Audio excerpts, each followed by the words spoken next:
pessoal, tudo bem? Nós estamos aqui então hoje para começar esse nosso regime jurídico dos servidores públicos do município de Xangri-Lá. Certo, pessoal? Nós vamos trazer hoje nessa primeira aula do artigo 1º ao 33º. Esse regime jurídico de Xangri-Lá, ele é bem específico para quem quer fazer o concurso para o município de Xangri-Lá, certo, pessoal? Então, assim, está previsto para o final de 2015 um concurso aqui em Xangri-Lá e depois pode surgir, depois com o tempo, mais concursos para Xangri-Lá e vocês podem também utilizar essas aulas, desde que vocês se atentem para o seguinte: essas aulas foram gravadas no dia 18 de setembro de 2015. Tudo que tiver de alterações posteriores a isso, caso vocês estejam vendo essa aula hoje, tudo que tiver de alterações posteriores, vocês têm que estudar em separado para ver aquilo que se modificou, certo? Hoje nós vamos começar então com o regime jurídico do jeito que ele está hoje, né? Lembrando que ele pode ser alterado futuramente, tá certo? Vamos lá então, pessoal. Título 1 das disposições preliminares. O artigo 1º diz que então que esta lei institui o regime jurídico dos servidores públicos de Capão da Canoa. Tá, mas a gente não está vendo o regime jurídico dos servidores de Xangri-Lá? Sim, só que esse regime jurídico, na época da emancipação de Xangri-Lá, ele foi adotado integralmente o regime jurídico de Capão da Canoa. De lá para cá, de 1993 para cá, todas as alterações que houve, né, tudo que houve de alterações no regime jurídico de Xangri-Lá não necessariamente ocorreu no de Capão, e tudo que aconteceu no de Capão não necessariamente aconteceu no de Xangri-Lá. Então não adianta vocês acharem que estudando o regime jurídico de Xangri-Lá vai valer para Capão da Canoa. Não, porque tudo que alterou depois dessa adoção, depois de 93, né, que são aí 22 anos, né, hoje nós estamos em 2015, foram 22 anos de alterações, né, que aconteceram no regime jurídico de Xangri-Lá e ocorreram também no município de Capão. Então hoje eles já estão bem diferentes, né? Então ficou ainda nesse texto do artigo 1º como o regime jurídico dos servidores públicos de Capão da Canoa, sendo que hoje ele já é o regime jurídico então de Xangri-Lá, certo? Para os efeitos desta lei, o servidor público é a pessoa legalmente investida em cargo público. Alguma dúvida? Não, né? É isso aí. O servidor público é a pessoa legalmente investida em cargo público. No artigo 3º você tem que o cargo público é o criado em lei, em número certo, com denominação própria, remunerado pelos cofres municipais, ao qual corresponde um conjunto de atribuições e responsabilidades cometidas ao servidor público. Existe no município uma lei chamada lei 1006, a lei de número 1006, que é a que vai dizer tudo isso que esse artigo 3º está dizendo. Essa lei, se ela cair na tua prova, com certeza tu vai encontrar vídeos nesse mesmo canal ou nesse mesmo pacote, tu vai encontrar vídeos que vão nos trazer essa lei. Provavelmente ela não vai cair no concurso, mas é só para você saber que existe então uma lei que vai determinar tudo que está dizendo no artigo 3º, certo? No parágrafo único do artigo 3º, então, nós temos que os cargos públicos serão de provimento efetivo ou em comissão. É aqueles que fazem concurso ou aqueles que são de livre nomeação do prefeito, certo? Artigo 4º. A investidura em cargo público depende de aprovação prévia em concurso público de provas ou de provas e títulos, ressalvadas as nomeações para cargos em comissão declarados em lei de livre nomeação e exoneração. O termo em latim que se usa no direito para esse tipo de cargo é ad nutum, né? Os cargos que são nomeados ad nutum, né, são eles então em comissão e eles são livres para o prefeito decidir. O prefeito é que decide então quem que vai entrar nesses cargos em comissão. Os chefes de setor e tudo mais ali vai ser definido pelo prefeito quem vai entrar nesses cargos. São os cargos de direção, chefia e assessoramento. Depois nós vamos ver isso. A investidura em cargo do magistério municipal será por concurso de provas e títulos. Quer dizer que se for para professor, não é só provas. Para professor tem que ser provas e títulos, certo? Tem que ver o que aquele professor estudou, os cursos que ele tem que ser levado em consideração também para esse concurso de provas e títulos, certo? Não só a prova, mas também os títulos, certo? Parágrafo 2º, então, vai dizer que somente poderão ser criados cargos de provimento em comissão para atenderem cargos de direção, chefia ou assessoramento. Não vai ser criado um cargo em comissão para fazer um serviço meramente administrativo, meramente burocrático. Eles vão ser todos de direção, chefia ou assessoramento, certo? O artigo 5º fala que a função gratificante é aquela instituída por lei para atender encargos de direção, chefia e assessoramento, sendo privativa de servidor detentor de cargo de provimento efetivo, observados os requisitos para o exercício. No caso, a função gratificante, que é o FG, ele é somente preenchido por servidores de cargos de provimento efetivo. No caso, existem os cargos em comissão, que podem ser chefe de setor, ou as pessoas, que no caso esses cargos em comissão são pessoas fora, né? Assim, a UFG pode ser também entre os servidores de carreira, servidores que são concursados, já eles podem ganhar então UFG e virar chefe de setor, certo? O título 2 fala do provimento da vacância, né? O provimento, nós vamos começar então pelo... O título 2 fala do provimento da vacância, mas nós vamos falar do provimento agora, né? Do provimento. As disposições gerais do provimento são requisitos básicos para ingresso no serviço público municipal. Agora vamos ver os requisitos para que uma pessoa seja detentora de um cargo no município, certo? Vamos lá. Ela tem que ser brasileiro. Nota que não estamos dizendo aqui que é brasileiro nato, é brasileiro. O brasileiro pode ser nato ou naturalizado, certo? Ter idade mínima de 18 anos, né? Que é a maior de idade, tudo mais, né? 18 anos. Estar quite de suas obrigações militares e eleitorais. Militares, no caso dos rapazes, né? Tem aquela terceira, né? Que é a dispensa do serviço militar, ou quando a pessoa já serviu o exército, que recebe a baixa e tudo mais, tá dizendo que está quite com a obrigação militar. E o eleitoral tem que votar em todas as eleições, né? Tu vai apresentar uma certidão de quitação militar, os últimos comprovantes de votação, tudo mais, que vai comprovar que está quite então com as suas obrigações eleitorais, certo? Gozar de boa saúde física e mental comprovada mediante exame médico. O médico vai te examinar e vai dizer se tu está apto a exercer aquele cargo, aquela função, certo? Ter as condições prescritas em lei para o cargo. No caso de um médico, por exemplo, ele tem que ser formado em medicina, né? Para ser professor tem que ser formado na área dele, pode ser pedagogia, pode ser matemática, ciências, aquilo que ele for exercer.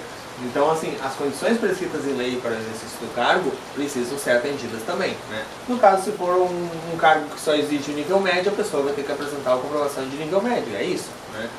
Se existir lá um cargo que só precisa ser alfabetizado, a pessoa vai ter que comprovar que é alfabetizado, que não é analfabeto, certo? Então, a 5 é basicamente isso, ter as condições prescritas em lei para o cargo. O artigo 7º, então, começa dizendo que os cargos públicos serão providos por nomeação, recondução, readaptação, reversão, reintegração, aproveitamento ou promoção. Por que eu corri com isso? Por que eu só li aqui? Porque isso aqui são apenas títulos de daqui a pouco, né? Daqui a pouco a gente vai ver um por um o que é cada um, certo? Então, essa lista aqui serve tão somente para que vocês vejam quais são as 7 formas então, de provimento dos cargos públicos, certo? Depois nós vamos pegar um por um e vamos desdobrar, né? Seção 2 fala então do concurso público. O artigo 8º fala que as normas gerais para a realização de concurso serão estabelecidos em regulamento, né? Esse regulamento é, no caso, o edital, né? O edital vai dizer lá, então, o que vai ser as normas gerais para a realização daquele concurso. Parágrafo único, então, além das normas gerais, os concursos serão regidos por instruções especiais que deverão ser expedidos pelo órgão competente com ampla publicidade. Os órgãos competentes vão ser responsáveis por dar publicidade, então, dessas instruções especiais para os concursos, certo? O artigo 9º fala que os limites de idade para inscrição serão fixados em lei de acordo com a natureza de cada cargo. No município não existe hoje um cargo que tenha idade máxima, nem idade mínima, né? No caso, a idade mínima é 18 anos para todos os cargos. Mas, por exemplo, vamos dar um exemplo aqui. O conselheiro tutelar, ele tem idade mínima, tem que ter idade mínima de 21 anos, né? Na outra esfera, que seria o Estado, por exemplo, só para vocês terem uma noção do que seria esses limites de idade, o policial militar, quando ele vai fazer um concurso, ele não pode ter mais de 23 anos. Ele só pode ter até 23 anos, até porque ele vai ficar mais tempo na ativa, né? Vamos dizer assim, né? Ele vai ser mais jovem, vai poder correr atrás dos bandidos, então, tudo mais. O município poderia, então, também estar regulando esses limites de idade para cada cargo. No momento não existe, mas o município, então, digamos, não seria vedado. Está aqui previsto no artigo 9º que o município poderia fazer isso. O parágrafo único fala que o candidato deverá comprovar que na data da abertura das inscrições não havia ultrapassado a idade limite máxima para o recrutamento. No caso, então, que acontece no estado do policial militar, da brigada militar, no caso, que é 23 anos, ele não pode ter 23 anos da data de abertura das inscrições. O artigo 10 fala que o prazo de validade do concurso será de até 2 anos, prorrogado uma vez por igual prazo. O que significa isso? Se o concurso for de 1 ano, ele só vai ser prorrogável por mais 1 ano. Se o concurso for de 6 meses, ele só vai ser prorrogado por 6 meses. Normalmente o concurso tem a validade de 2 anos, né, que é o máximo que pode ser, né, prorrogável uma vez por mais 2 anos, no caso uma vez por igual prazo. Então, se cair na tua prova dizendo o concurso público de Xangri-Lá pode ter a validade de 1 ano, prorrogável por até mais 2 anos, não é? É 2 anos prorrogável por igual período, no caso 2 anos, né? Então, se disser assim, ó, o concurso, se falarem como que eles querem te induzir a colocar uma questão como certa, dizendo que o prazo de validade do concurso de Xangri-Lá será de 2 anos, prorrogável uma vez por mais 2 anos. Não, tá errado. Porque é de até 2 anos, pode ser menos, né? Prorrogável uma vez pelo mesmo período, ou seja, pelo mesmo período que ele é prorrogável, certo? Seção 3 fala da nomeação. O artigo 11, então, a nomeação será feita. São as duas formas de nomeação. Em comissão, quando se tratar de cargo em virtude de lei, assim deva ser provido. E a 2 fala em caráter efetivo nos demais casos. Então, aqui é a nomeação ad nutum, a nomeação que o prefeito decide quem é que vai entrar. E a 2 fala, então, no caráter efetivo, que daí seria a regra geral, certo? O artigo 12 fala: a nomeação em caráter efetivo obedecerá à ordem de classificação dos candidatos no concurso público. Obviamente que o primeiro colocado vai ser nomeado primeiro antes do segundo colocado, né? Isso aí, a ordem de classificação, não tem o que falar sobre isso, né? A seção 4 fala da posse e do exercício, né? Artigo 13 fala: a posse é a aceitação expressa das atribuições, deveres e responsabilidades inerentes ao cargo público, como compromisso de bem servir, formalizada com a assinatura do termo pela autoridade competente e pelo compromissando. Tomar posse é dizer: ok, eu vou exercer o cargo. Não significa que tu já vai entrar exercendo. A posse não é tu entrar. A posse é tu aceitar e dizer: ok, vou trabalhar, né? Agora, ainda sobre a posse dar-se-á no prazo de até 10 dias. Cara, importante isso aqui. 10 dias é o prazo para posse no município de Xangri-Lá. Na União é diferente, no Estado é diferente. No município de Xangri-Lá são 10 dias para posse, tá? A legislação de Xangri-Lá fala que são 10 dias para posse. Memoriza isso, porque eles gostam de botar e eles vão botar alternativas. Se tu já estudou concursos para nível federal e estadual, eles vão botar o prazo que tem lá no federal e no estadual, que agora não vem ao caso, nós estamos falando de lei, de regime jurídico de Xangri-Lá, certo? Então o prazo para posse é de até 10 dias. Pode tomar posse no primeiro dia? Pode. Pode tomar posse no segundo dia? Pode. Pode tomar posse no 10º dia? Pode. No 11º? Não. Não pode. A não ser que, né, contada da prorrogação da nomeação, podendo, a pedido, ser prorrogado por igual período. Então o cara pode chegar lá no 10º dia e abrir lá um protocolo dizendo: solicito prorrogação por mais 10 dias. Então ele tem até 20 dias, no final das contas, para tomar posse. Chegar no 11º dia, ele não tiver protocolado o pedido, já era, né? Então ele tem 10 dias, prorrogável por mais 10 dias, né, para tomar posse. No ato da posse, o servidor apresentará obrigatoriamente declaração sobre o exercício de outro cargo, emprego ou função pública, E nos casos que a lei indicar, declaração de bens e valores que constituem seu patrimônio, certo? Isso tudo a pessoa vai ter que apresentar então no ato da posse, certo? O exercício é diferente, é o desempenho das atribuições do cargo pelo servidor. Assim, a posse tu diz assim, ó, ok, vou trabalhar. O exercício, tu já vai de fato trabalhar, né? Digamos assim, a posse seria, eu vou fazer essa mesa. O exercício é o teu trabalho, batendo martelo, pregando, fazendo a mesa, entendeu? Então, o exercício é tu exercitar a função para a qual tu tomou posse. É de 5 dias, aqui faltou um acento, coloca aí de caneta. É de 5 dias o prazo para o servidor entrar em exercício contados da data da posse. Posse 10 dias, prorrogável mais 10. Exercício, 5 dias. Prorrogável? Não. Tomou posse em 5 dias, tem que entrar em exercício. Não entrou em exercício? Tchau. Será tornado sem efeito o ato de nomeação se não ocorrer a posse e o exercício nos prazos legais. Ou seja, vai ser tornado sem efeito o ato de nomeação. A pessoa não tomou posse nos primeiros 10 dias, não prorrogou, vamos supor, né? Ou prorrogou mais 10 dias, chegou no 21º dia, não tomou posse, é tornado sem efeito o ato de nomeação.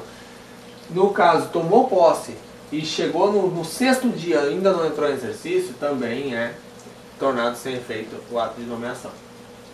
O exercício deve ser dado pelo chefe da repartição para o qual o servidor for designado. Então, o chefe da repartição é que vai dizer onde ele vai trabalhar, quando ele vai trabalhar e tudo mais. E ele que vai certificar que o cara realmente está trabalhando, certo? O artigo 15 fala que nos casos de reintegração, reversão e aproveitamento, o prazo de que trata o 1 do artigo anterior será contado da data de publicação do ato. Então, o 1 do artigo anterior é esse aqui, né? Que é de 5 dias o prazo para entrar em exercício.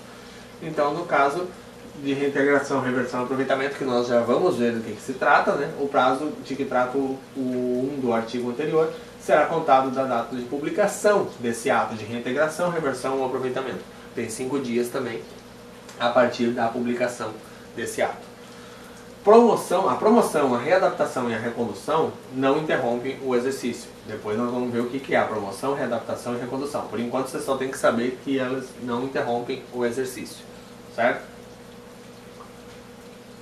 O início, a interrupção e o reinício do exercício serão registrados no assentamento individual do servidor. Obviamente vai estar lá na ficha funcional do cara tudo o que aconteceu na vida dele, né? Parágrafo único. Ao entrar em exercício, o servidor apresentará ao órgão de pessoal os elementos necessários ao assentamento individual. Obviamente também, né? Artigo 18. O servidor que por prescrição legal deva prestar caução como garantia não poderá entrar em exercício sem prévia satisfação dessa exigência. Caução seria uma contrapartida em dinheiro para o município para garantir que ele vai trabalhar. Nunca ouvi falar, mas é previsto, tá? A caução poderá ser feita por uma das modalidades seguintes. Pode ser depósito em moeda corrente, o cara vai lá e deposita dinheiro no banco. Garantia hipotecária, pode dar uma casa em garantia, por exemplo.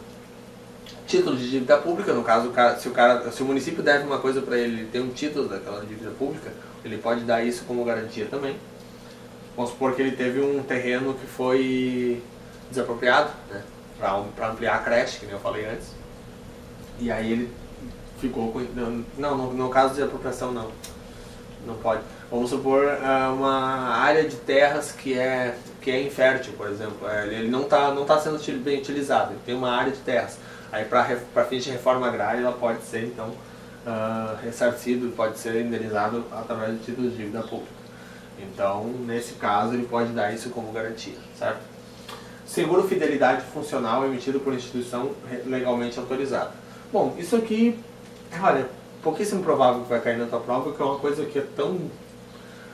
Olha, eu posso te dizer que 95% que isso aqui não cai na tua prova, tá?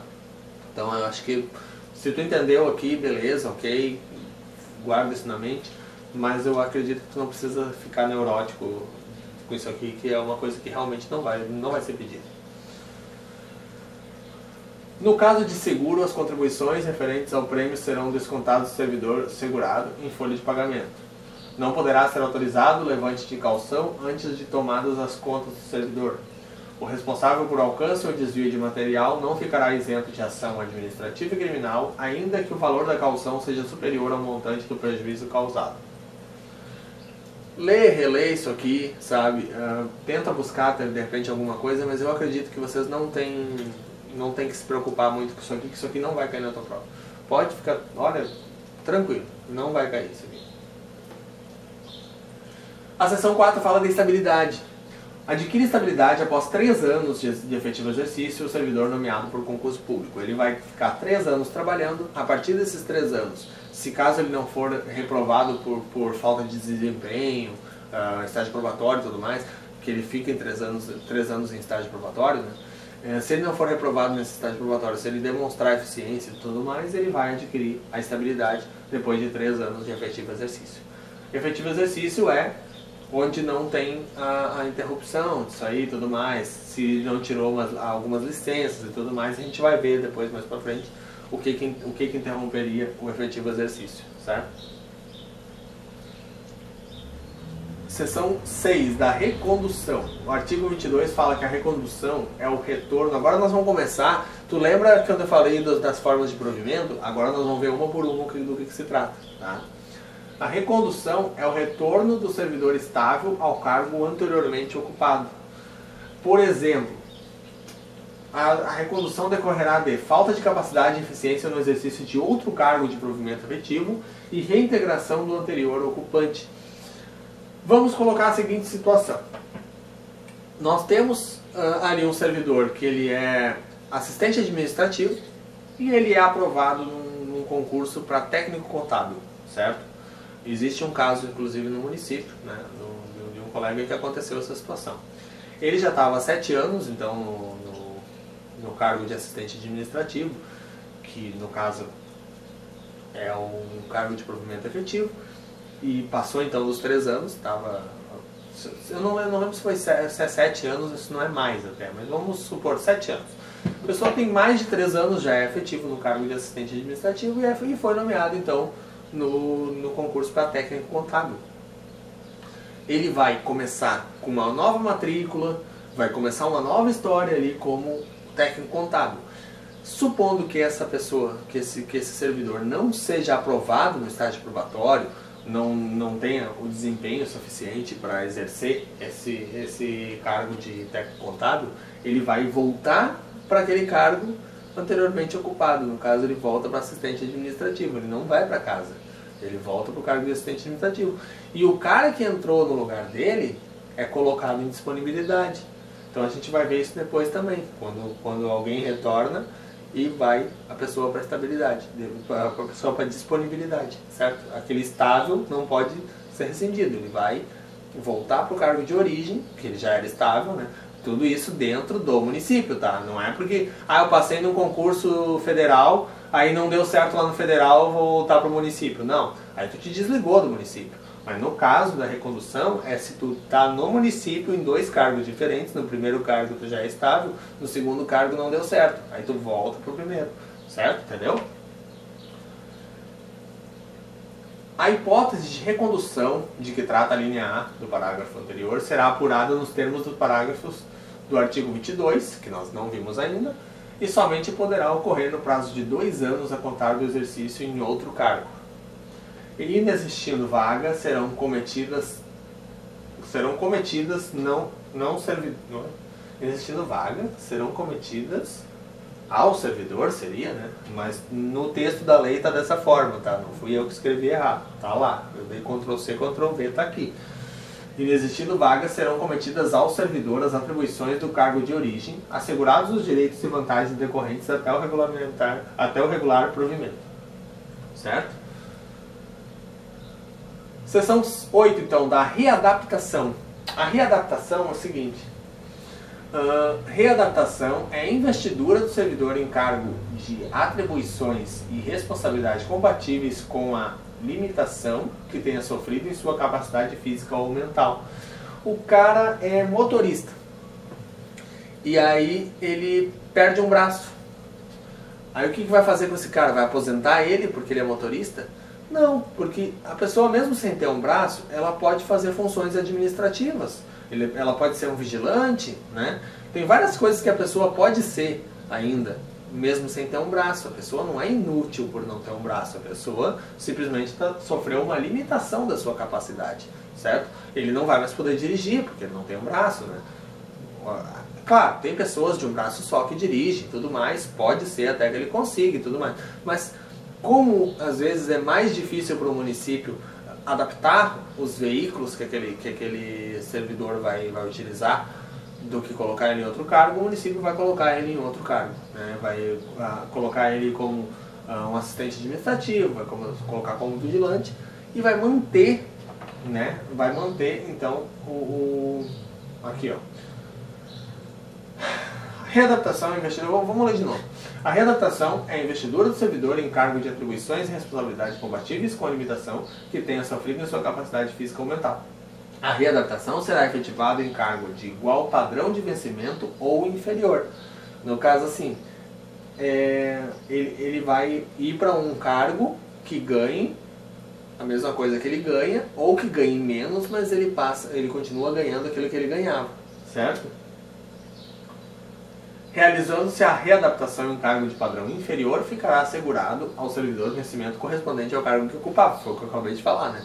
Se ele, por exemplo, se o motorista ganha R$2.000 e o vigilante ganha 1.200, ele pode ser vigilante ganhando os 2.000 que ele ganhava, né? E não existindo vagas, serão cometidos ao servidor as atribuições do cargo indicado até o regular provimento, certo? Vamos ver aqui então a seção 8, que vai falar da reversão. O artigo 24 traz que a reversão é o retorno do servidor aposentado por invalidez a atividades do serviço público municipal, verificado em processo que não subsistem motivos determinantes da aposentadoria. A reversão, né? Então é o seguinte, eu costumo associar, só para fins de associação mesmo, tá pessoal? Não é uma coisa bem específica, mas eu digo assim, ó, vai te ajudar na hora de fazer questões de prova. Aposentadoria. Quando tu ouve a palavra aposentadoria, tu imagina uma pessoa já de mais idade, uma pessoa velhinha, né? Então, tu vai ter aqui que a reversão é o retorno da aposentadoria por invalidez. Então, tu vai ver esse V de reversão aqui, tu associa com a palavra velhinho. Então, tá aposentado por invalidez, vai retornar reversão, certo? Associa que vai te ajudar a resolver a questão de prova. Não é o caso de aposentado por idade, tá? Não tem nada a ver. Mas é só para que tu associe a palavra aposentadoria, o retorno da aposentadoria com reversão, com V de velhinho, tá certo? A reversão far-se-á a pedido ou de ofício, condicionada sempre à existência de vaga, tá? Tem que ter vaga para poder voltar, certo? Em nenhum caso poderá efetuar-se a reversão sem que, mediante inspeção, fique provada a capacidade para o exercício do cargo. Obviamente, tem que estar apto para poder voltar da aposentadoria, senão ele vai continuar aposentado por invalidez. Óbvio, né? Com certeza. Somente poderá ocorrer reversão para o cargo anteriormente ocupado ou ser transformado no resultante da transformação. Vamos supor que eles transformem o cargo do cara que era auxiliar administrativo, eles transformem em assistente administrativo. Aí ele não vai voltar para aquele cargo que não existe mais, ele vai voltar para o cargo para o qual foi transformado o cargo que ele tinha, certo? Será tornada sem efeito a reversão e cassada a aposentadoria do servidor que, dentro do prazo legal, não entrar no exercício do cargo para o qual haja sido revertido, salvo motivo de força maior devidamente comprovado. Então, aquele prazo de 5 dias que a pessoa tem para entrar em exercício é a mesma coisa para reversão, né? Então, a pessoa, se for revertida da aposentadoria por invalidez, ela tem 5 dias para se apresentar de novo para trabalhar. Se dentro desses 5 dias não se apresentar, ela vai se tornar sem efeito a reversão e vai ser cassada a aposentadoria desse servidor. É como se ele estivesse perdendo o cargo dele. É, isso aí, justamente. Artigo 26. Não poderá reverter o servidor que contar 70 anos de idade. Vamos supor que o cara tinha Parkinson e foi aposentado por invalidez, por ter o mal de Parkinson, né? Aí o cara já tem lá 72 anos, mais de 70 anos, e descobrem a cura do Parkinson, né? Obviamente, ele não vai voltar a trabalhar com 72 anos de idade. Ele já passou de 70 anos, ele vai continuar aposentado normal, tá? Não vai ser revertido nesse caso. O artigo 27 fala que a reversão da direito à contagem do tempo em que o servidor esteve aposentado exclusivamente para a nova aposentadoria. Vamos supor que o cara trabalhou 20 anos, né? E ele ficou 10 anos aposentado por invalidez. Então, para efeito de uma nova aposentadoria, no caso por tempo de serviço, ele vai ser contado esses 10 anos que ele ficou aposentado por invalidez também para efeito de uma nova aposentadoria. Se não, imagina, né? O cara trabalha 20 anos, fica 10 anos lá aposentado por invalidez. Aí se fosse começar de novo dos 20 anos de onde ele parou, seria muito injusto, né? Porque o tempo já passou. Ele não estava trabalhando porque ele não queria, ele não estava trabalhando porque ele não tinha condições, né? Então era isso, é isso. Então, ele é contado então para a nova aposentadoria, mas somente para isso, tá? Somente para efeito de nova aposentadoria. Demais benefícios e tudo decorrente de tempo de serviço não é o caso, tá?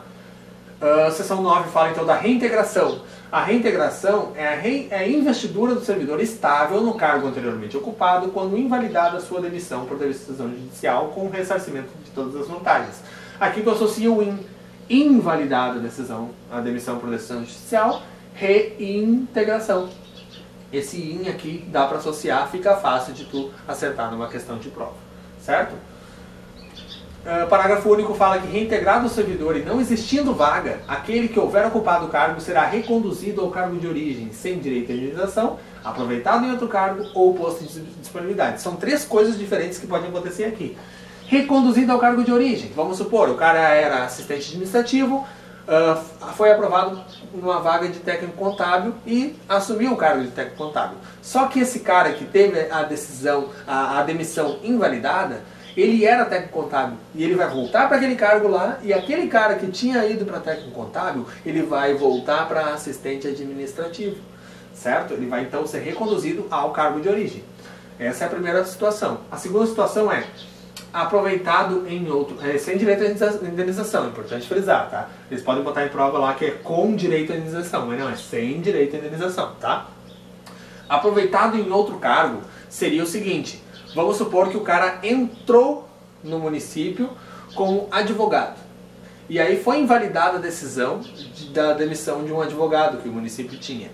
Aquele advogado vai voltar, e aquele advogado que estava ali, ele pode ser aproveitado em outra função. Ele pode ser, por exemplo, um assistente administrativo, alguma coisa, né? algum cargo que ele possa ocupar, que ele tenha os requisitos legais de ocupar.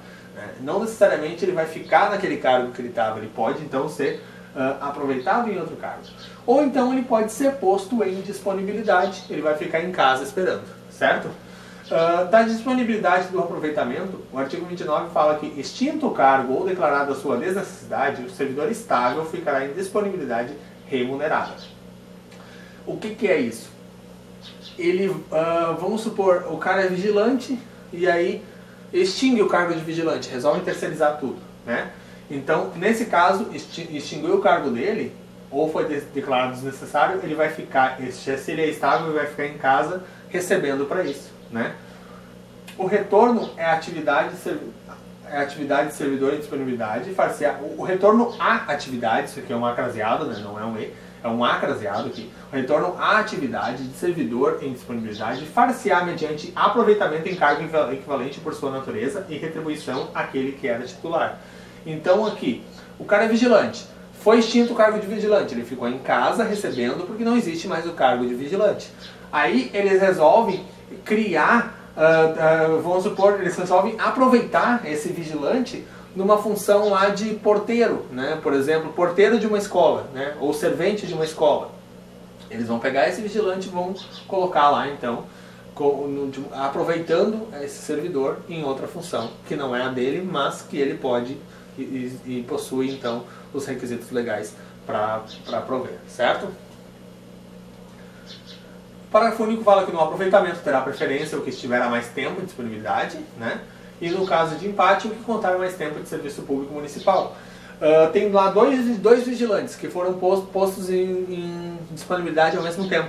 No mesmo dia eles foram postos em disponibilidade. Aí tem que ver qual deles então, né, que está há mais tempo trabalhando no município. Um tá 8 anos, o outro está 3 anos. Aquele que está 8 anos tem preferência então para ser aproveitado, tá?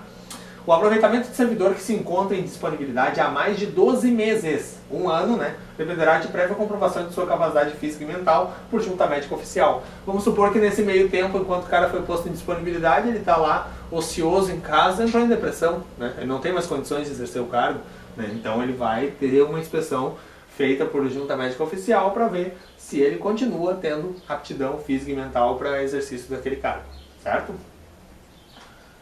Parágrafo único. Verificada a incapacidade definitiva, o servidor em disponibilidade será aposentado. Ele está em disponibilidade, né? Não tem mais condições de trabalhar porque o cara pirou na batatinha, né? Pirou na batatinha, não tem mais condições de trabalhar. Então ele vai ser aposentado, então, nesse caso, por incapacidade, né? O artigo 32 fala que será tornado sem efeito o aproveitamento e cassada a disponibilidade se o servidor não entrar em exercício no prazo legal contado da publicação do ato de aproveitamento, salvo doença comprovada por inspeção médica. O que significa? Que ele tem 5 dias para retornar ao serviço. Se ele não retornar nesses 5 dias, tchau e benção. Não existe mais. Não tem mais o cargo, perdeu, né? Então vai ser tornado sem efeito o aproveitamento e cassada a disponibilidade. Ele passa a desvincular do município, certo? Temos aqui então o próximo slide que fala da seção 11, fala da promoção, né? As promoções obedecerão às regras estabelecidas na lei que dispuser sobre os planos de carreira dos servidores do município. Através do plano de carreira vai escalonando para que a pessoa mude de classe e vai se tornando, vai sendo promovida, né, conforme o tempo de serviço e tudo mais, né? Certo? Então, desses 33 primeiros artigos que a gente viu aqui, a teoria é essa, e eu trouxe aqui para vocês alguns exercícios de fixação, são 5 exercícios que a gente vai fazer juntos, que vocês já têm condições de responder de acordo com a aula de hoje, tá certo, pessoal? Na hora de fazer o exercício, vocês podem pausar, vocês podem pausar a tela, fazer e depois a gente corrige junto, né? Sempre vai ter essa oportunidade, você está com ampla visão da tela, pode dar pausa no vídeo. Vamos lá? Vamos ver então as questões que nós temos aqui para hoje. A investidura em cargo do magistério municipal será por concurso de... Lembra o magistério? Tem especificamente lá dizendo que o magistério vai ser por provas e títulos, certo? Aqui tem provas, só provas não. Só provas, por exemplo, para assistente administrativo é só prova, né? Provas ou provas de títulos é o que diz o consenso geral dos cargos públicos do município de Xangri-Lá e até da legislação brasileira em geral. Provas ou provas de títulos para os cargos de provimento efetivo. Provas e títulos, então, especificamente o magistério, então, é provas e títulos, certo? É isso aí, né? Títulos, só títulos normalmente é mais processo seletivo simplificado, contratação temporária, essas coisas. Então, encaixaria com títulos. E quando diz que é provas ou títulos, ou é prova ou são os títulos. Então não é o caso, eles podem até te induzir a marcar a letra E, mas o correto é a resposta da letra C, provas e títulos, certo? Uma coisa e outra. Não está entre os requisitos para investir em cargo público no município de Xangri-Lá. Todos esses são requisitos, menos um deles. Então, ser brasileiro nato, tá aí já a nossa resposta correta. Ser brasileiro nato não é requisito, pode ser somente brasileiro. Pode ser naturalizado também, certo? Ter idade mínima de 18 anos, estar quite de suas obrigações eleitorais, gozar de boa saúde física e mental e ter as condições prescritas em lei para o cargo. Da B até a E todas estão corretas. Resposta correta por estar incorreta é a letra A, ser brasileiro nato, certo? Agora a questão número 3, não é uma das formas de provimento de cargo público no município de Xangri-Lá. Todas essas são, menos uma delas. Recondução, o cara é assistente administrativo, foi para o cargo de técnico contábil.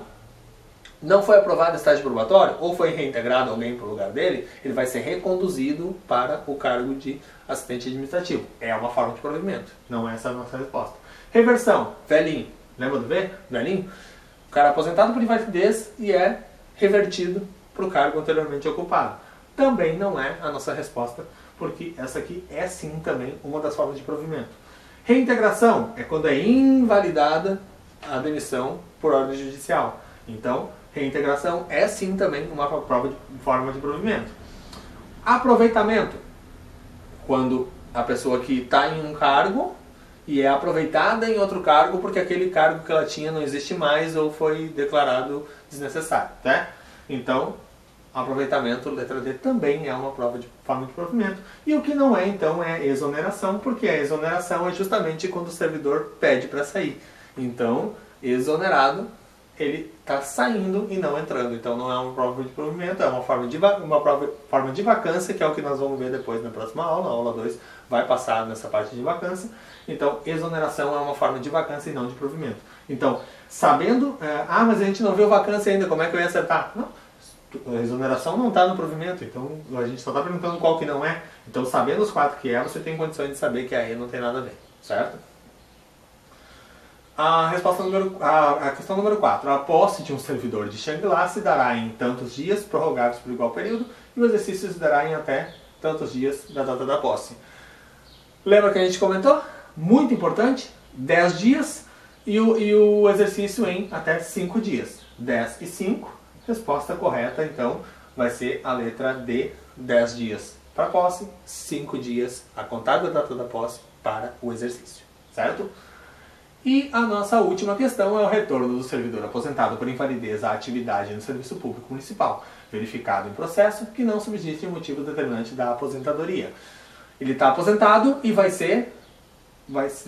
voltar, então isso, ele vai ser revertido. Lembra da aposentadoria com o V de velhinho? Está aqui no V de reversão. Não é readaptação, não é recondução, não é aproveitamento, não é reintegração. É reversão com V de velhinho, porque está voltando da aposentadoria. E a aposentadoria vocês associam com a letra V de velhinho. Tá certo, então? Tudo dominado, tudo certinho? Então tá, pessoal, essa foi a nossa primeira aula do módulo então de regime jurídico dos servidores de Shangri-La. Eu espero ter vocês na próxima aula. Se vocês querem passar no concurso de Shangri-La, eu aconselho vocês a adquirir o curso completo. Vocês não vão se arrepender, vocês vão chegar na prova bem preparado e vão pegar essa vaga para vocês. Tá certo, pessoal? Muito obrigado, continue focado e até a próxima aula.